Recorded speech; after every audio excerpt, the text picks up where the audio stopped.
The cola wars in Africa are heating up, and Pepsi is winning customers left and right. For decades, Coca Cola dominated the continent's soft drink market, but Pepsi is mounting a strategic challenge that is paying off. While Coke clung to an outdated model, Pepsi transformed its approach to meet African consumers where they are.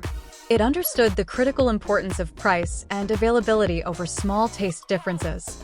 Rather than exclusivity, Pepsi targeted accessibility, offering bigger, cheaper bottles available anywhere from street corners to rural villages.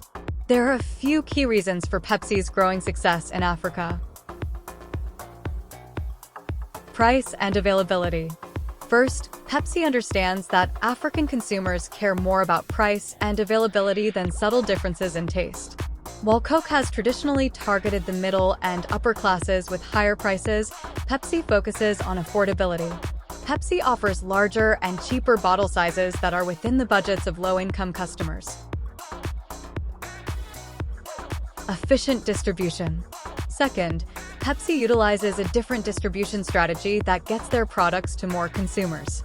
Rather than relying solely on formal distribution channels and major retailers, Pepsi utilizes small shops, kiosks, and street vendors across Africa.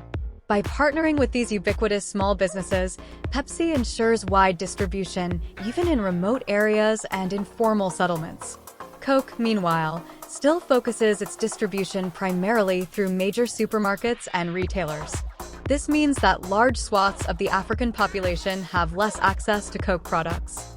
While Coke's distribution strategy may have worked years ago, it is not adapted to the current reality in Africa where the informal sector dominates retail. Pepsi's vendor strategy mirrors that used by companies like Transsion, the maker of Techno and Idle mobile phones, which now dominates the African market. By understanding the importance of the informal sector and using innovative distribution channels, companies like Pepsi and Transsion are able to reach consumers that Coke overlooks. Aggressive marketing. Hey, guy! A third factor is the aggressive marketing strategy employed by Pepsi.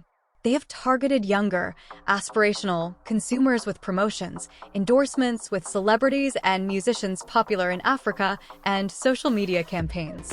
Pepsi understands that many African youth see their products as more modern and global compared to Coke. While Coke has also upped its marketing spending in Africa, Pepsi's hyperlocal and youth-focused strategy seems to be resonating more. As a result of these factors, Pepsi is gaining market share rapidly across the continent. In countries like Zimbabwe, Nigeria, and South Africa, Pepsi is now either equal to or actually outselling Coke. And the trend seems to be continuing as Pepsi executes its strategy of prioritizing availability, affordability, and appealing to Africa's booming youth population.